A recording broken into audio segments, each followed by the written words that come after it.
Hello friends, આપણે વિકલ્પો જોઈ રહ્યા હતા એમાં હવે આપણે થોડું આગળ શીખી લઈએ. તો ફ્રેન્ડ્સ, વિકલ્પોમાં મજા આવી ને? અત્યાર સુધી જેટલું ભણ્યા એ બધું સમજાઈ ગયું ને? તો ચાલો હવે આપણે થોડું આગળ શીખીએ. તો તેમાં આપણે કહેવામાં આવ્યું છે કે ચોથું શું કીધું છે કે કાટકોણ ત્રિકોણને કુલ ખાલી જગ્યા બહિષ્કોણ ગુરુકોણ હોય છે.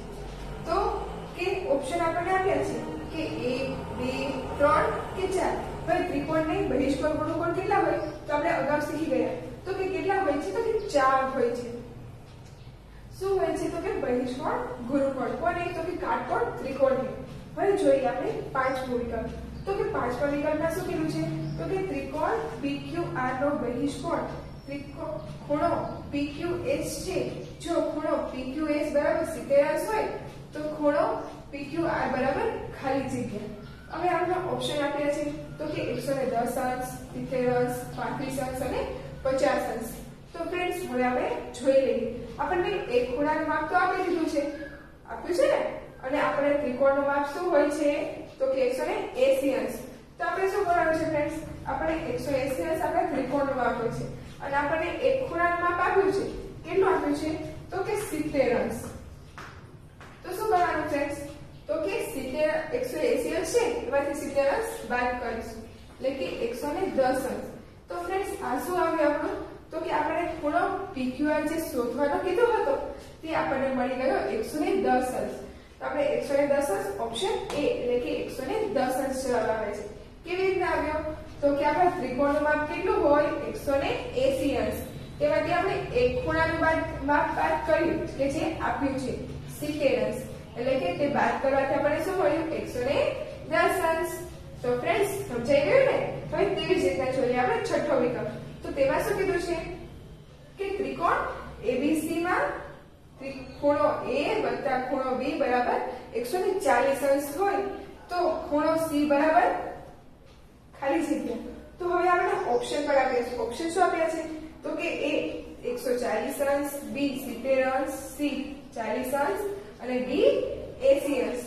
તો ફ્રેન્ડ્સ, આપણે કુલ ત્રિકોણ કેટલા અંશનો હોય? તો કે 180 અંશનો. તો આપણે શું કરીશું?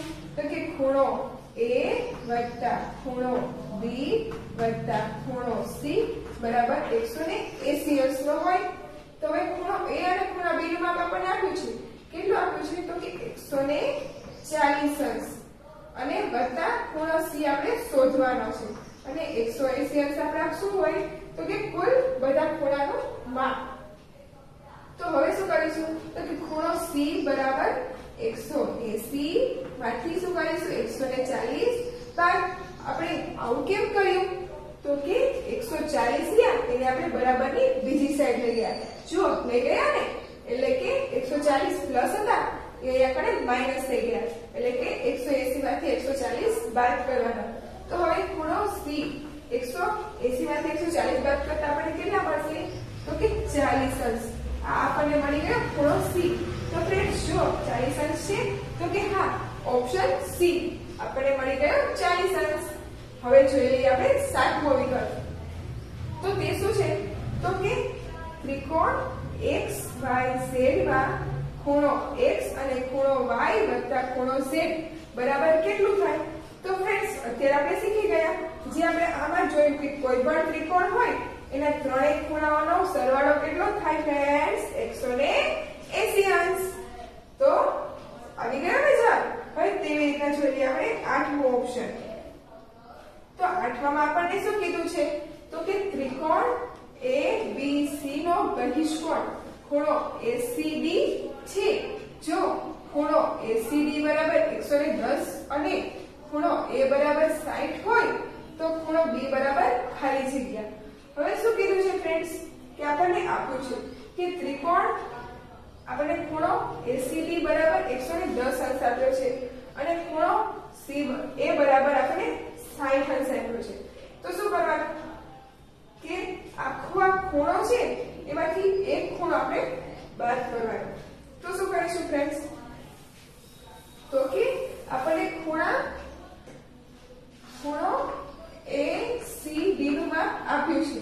તો શું કરીશું? એનાથી બાદ કરીશું ખૂણો A. એટલે આપણને શું મળી જશે? તો કે ખૂણા B નું માપ મળી જશે। હવે ખૂણો ACD નું માપ શું છે તો કે 110 અંશ અને ખૂણા A નું માપ શું છે તો કે 60 અંશ। તો ખૂણો B આપણને મળી જશે। હવે 110 માંથી 60 અંશ જાય તો કેટલા બચે તો કે 50 અંશ, એટલે કે ખૂણો B આપણો કેટલો બન્યો 50 અંશનો। તો ફ્રેન્ડ્સ આવું કેમ થયું તો કે આપણને કીધું છે કે ત્રિકોણ ABC નો બહિષ્કોણ ACD છે, એટલે કે આ જે આપણને ખૂણો B મળ્યો એ શું છે અંતઃસમકોણ છે, એટલે કે ખૂણો A આપણને 60 ખૂણો મળ્યો અને ત્રિકોણ ACD આપણને 110 આપ્યા હતા, એટલે આપણે 110 માંથી 60 બાદ કરીને આપણને મળી ગયો ખૂણો B, એટલે કે ખૂણા B નું આપણને માપ શું મળ્યું તો કે 50 અંશ। જો ફ્રેન્ડ્સ હવે જોઈએ આપણે નવમો વિકલ્પ। તો ફ્રેન્ડ્સ નવમા વિકલ્પમાં શું કીધું છે તો કે એમાં આપણને કીધું છે કે ત્રિકોણ ABC માં ખૂણો A બરાબર 70 અંશ અને ખૂણો B બરાબર 60 અંશ હોય તો ત્રિકોણ ABC ના કોઈ એક બહિષ્કોણનું માપ ખાલી જગ્યા હોઈ શકે। તો ફ્રેન્ડ્સ હવે પહેલા આપણે શું કરીશું તો કે હવે સૌથી પહેલા આપણે કરીશું કે ખૂણા C નું માપ શોધી લઈશું। હવે ખૂણા C નું માપ આપણે શોધવું હોય તો શું કરવું પડે તો કે આપણે ખૂણો A આપણને આપ્યો છે વત્તા ખૂણો B આપ્યો છે અને ખૂણો C નું માપ આપણે શોધવાનું છે અને ટોટલ કેટલો હોય તો કે 180 અંશ।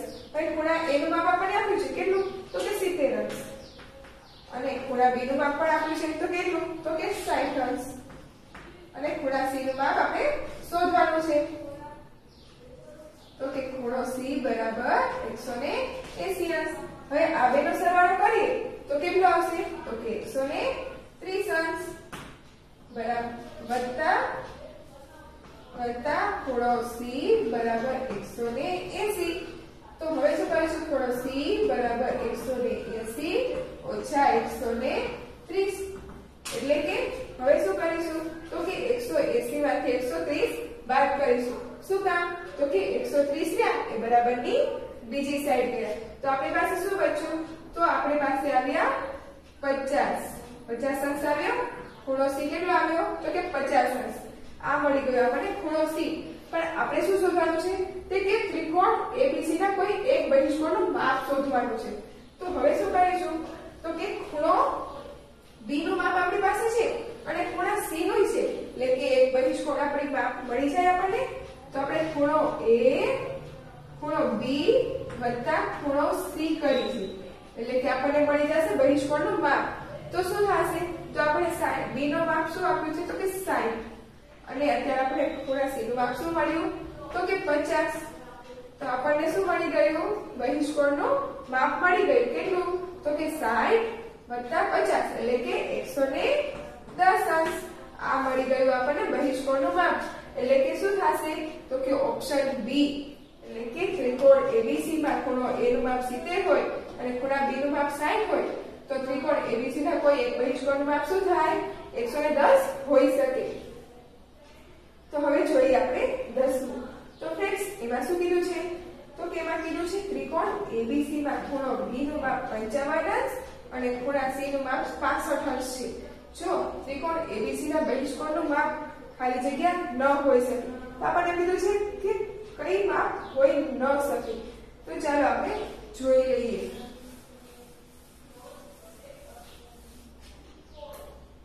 તો આપણે બે ખૂણાઓનું માપ આપ્યું છે, શું આપ્યું છે તો ખૂણો A વત્તા ખૂણો B વત્તા ખૂણો C બરાબર કેટલા આવશે ફ્રેન્ડ્સ યસ 180 અંશ। તો એ ખૂણા B નું માપ અને ખૂણા C નું માપ આપ્યું છે, શું આપ્યું છે તો કે ખૂણો A અત્યારે એનો એમ જ રાખીએ, ખૂણા B નું માપ આપણને મળ્યું છે કે 55 અંશ અને ખૂણા C નું માપ મળ્યું છે 65 અંશ, તો કે 180 એમના એમ જ રાખીશું। હવે શું કરીશું ખૂણો A બરાબર વત્તા 55 અને 60 નો 65 નો સરવાળો કરીશું તો કેટલા આવશે આપણી પાસે 120 બરાબર 180।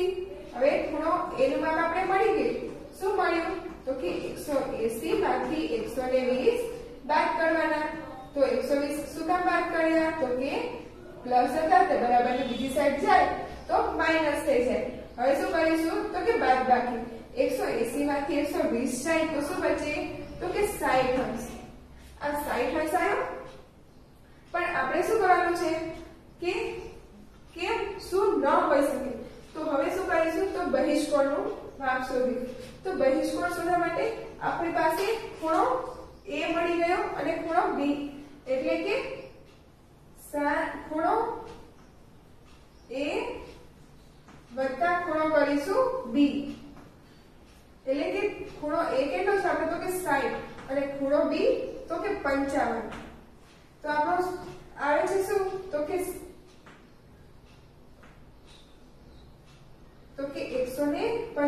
એટલે કે 115 આવ્યો એટલે કે 100 ન હોઈ શકે એટલે કે બીજી કોઈ પણ સંખ્યા આવી શકે પણ 100 ન આવી શકે હવે જો આની જગ્યાએ આ B અને C લેવામાં આવે તો 120 આવી જાય અથવા C અને A લેવામાં આવે તો 125 આવે પણ 100 આવી શકે નહીં એટલે કે 100 હોઈ શકે નહીં હવે તેવી જ રીતના જોઈએ આપણે આગળ તો આગળ આપણે આવે છે 11મો વિકલ્પ તો તેમાં શું છે તો કે એક ત્રિકોણના બે ખૂણાઓના માપ 60 અંશ અને બીજાનો પણ 60 અંશ તો આ ત્રિકોણ ખાલી જગ્યા ત્રિકોણ કહેવાય તો આપણને ઓપ્શન આપ્યો છે કે સમકોણ સમદ્વિબાજુ કાટકોણ અને ગુરુકોણ આપણને શેનું માપ આપ્યું છે તો કે ખૂણાઓનું માપ આપ્યું છે કેટલું તો કે 60 અંશ અને 60 અંશ બે ખૂણાઓનું માપ સરખું છે એટલે કે શું થશે તો કે સમકોણ ત્રિકોણ કહેવાશે કેવો ત્રિકોણ કહેવાશે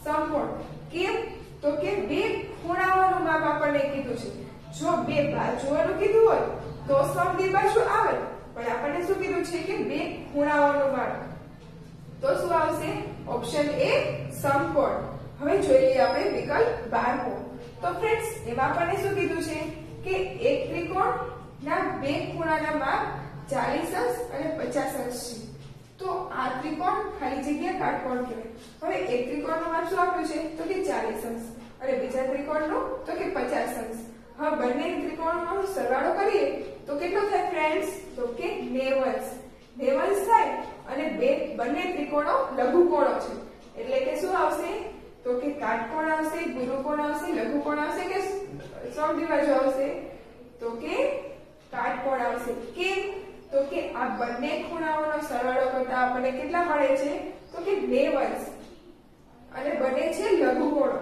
એટલે કે આ કેવો ત્રિકોણ કહેવાય તો કે કાટકોણ ત્રિકોણ કહેવાય ફ્રેન્ડ્સ વિકલ્પો સમજવામાં મજા આવી ને તો ચલો હવે આપણે આમાં થોડું આગળ જોઈએ તો હવે આપણે શું આપ્યું છે તો કે ખરા છે કે ખોટા તે આપણે જણાવવાનું છે તો ફ્રેન્ડ્સ આમાં મજા આવશે ને અને બધા ધ્યાન આપજો એટલે કે તમને બધાને સરસ રીતે આવડી છે તો જોઈએ આપણે પહેલું તો તેમાં શું કીધું છે ફ્રેન્ડ્સ તો કે ત્રિકોણની મધ્યગા ત્રિકોણના અંદરના ભાગમાં જ હોય છે હમણાં આપણે શીખી ગયા કે ત્રિકોણને આપણે મધ્યગા દોરતા હતા આ ત્રિકોણ છે તેની મધ્યગા દોરતા હતા તો તે ત્રિકોણના અંદરના ભાગમાં આવે ને એટલે કે આને શું કહેવાય મધ્યગા એટલે કે આ મધ્યગા છે અરે એ હંમેશા ત્રિકોણના અંદરના ભાગમાં જ હોય એટલે કે આવો વિકલ્પ આ જે વિધાન છે તે કેવું છે તો કે ખરું એટલે કે સાચું છે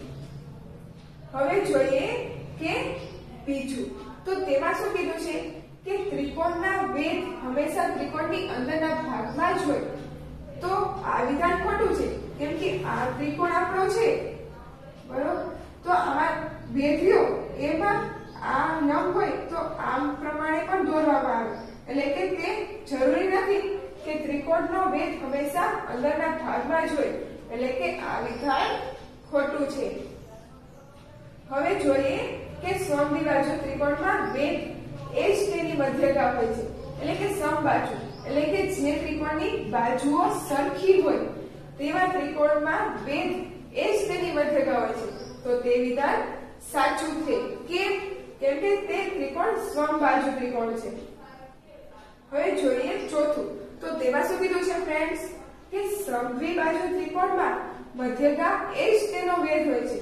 તો સમદ્વિબાજુ ત્રિકોણ કીધો છે. તો સમદ્વિબાજુ ત્રિકોણમાં એવું હોતું નથી. કેમ? જો સમબાજુ ત્રિકોણ હોય તો બની શકે, પણ આપણને કીધું છે કે સમદ્વિબાજુ ત્રિકોણમાં મધ્યગા તેનો વેધ હોય છે. તો આ વિધાન ખોટું છે. હવે જોઈએ પાંચમું. તો ફ્રેન્ડ્સ તેમાં શું કીધું છે કે ત્રિકોણના દરેક ખૂણે બનતા બધા બહિષ્કોણોના માપ સરખા હોય છે. તો આ વિધાન પણ ખોટું છે. કેમ કે ત્રિકોણના દરેક ખૂણાઓ પણ બનતા બહિષ્કોણના માપ સરખા હોતા નથી. કેમ કે ત્રિકોણ જો સમદ્વિબાજુ હોય તો આ બની શકે, પરંતુ ત્રિકોણના દરેક ખૂણાઓ સરખા હોતા નથી. એટલે કે તે બહિષ્કોણોના માપ સરખા હોતા નથી. એટલે કે આ વિધાન ખોટું છે. તો જોઈએ હવે છઠ્ઠું. તો છઠ્ઠામાં શું કીધું છે ફ્રેન્ડ્સ આપણને કે ત્રિકોણનો બહિષ્કોણ સરળ કોણ હોઈ શકે. તો આ વિધાન પણ ખોટું છે. કેમ કે ત્રિકોણનો બહિષ્કોણ સરળ કોણ હોઈ શકે નહીં. એટલે કે આ વિધાન ખોટું છે. હવે જોઈએ સાતમું કે કોઈ ત્રિકોણમાં બે ખૂણા કાટખૂણા હોઈ શકે. તો આ વિધાન પણ ખોટું છે. કોઈ પણ ત્રિકોણમાં એક ખૂણો જ કાટખૂણો હોઈ શકે, બે ખૂણાઓ કાટખૂણા હોઈ શકે નહીં. એટલે કે આ વિધાન પણ ખોટું છે. તો ફ્રેન્ડ્સ અત્યાર સુધી આપણે જેટલું ભણ્યા તેમાં મજા આવી ને, અને બધાને આવડી પણ ગયું ને, તો આ તમારે રિવિઝન ચાલુ રાખવાનું કે જેથી તમને હંમેશા યાદ રહી જાય અને જ્યારે પૂછવામાં આવે તો બધાને સરળ રીતે આવડી શકે. તો ફ્રેન્ડ્સ હવે આગળ આના ચેપ્ટરમાં આપણે ફરીશું મળીશું.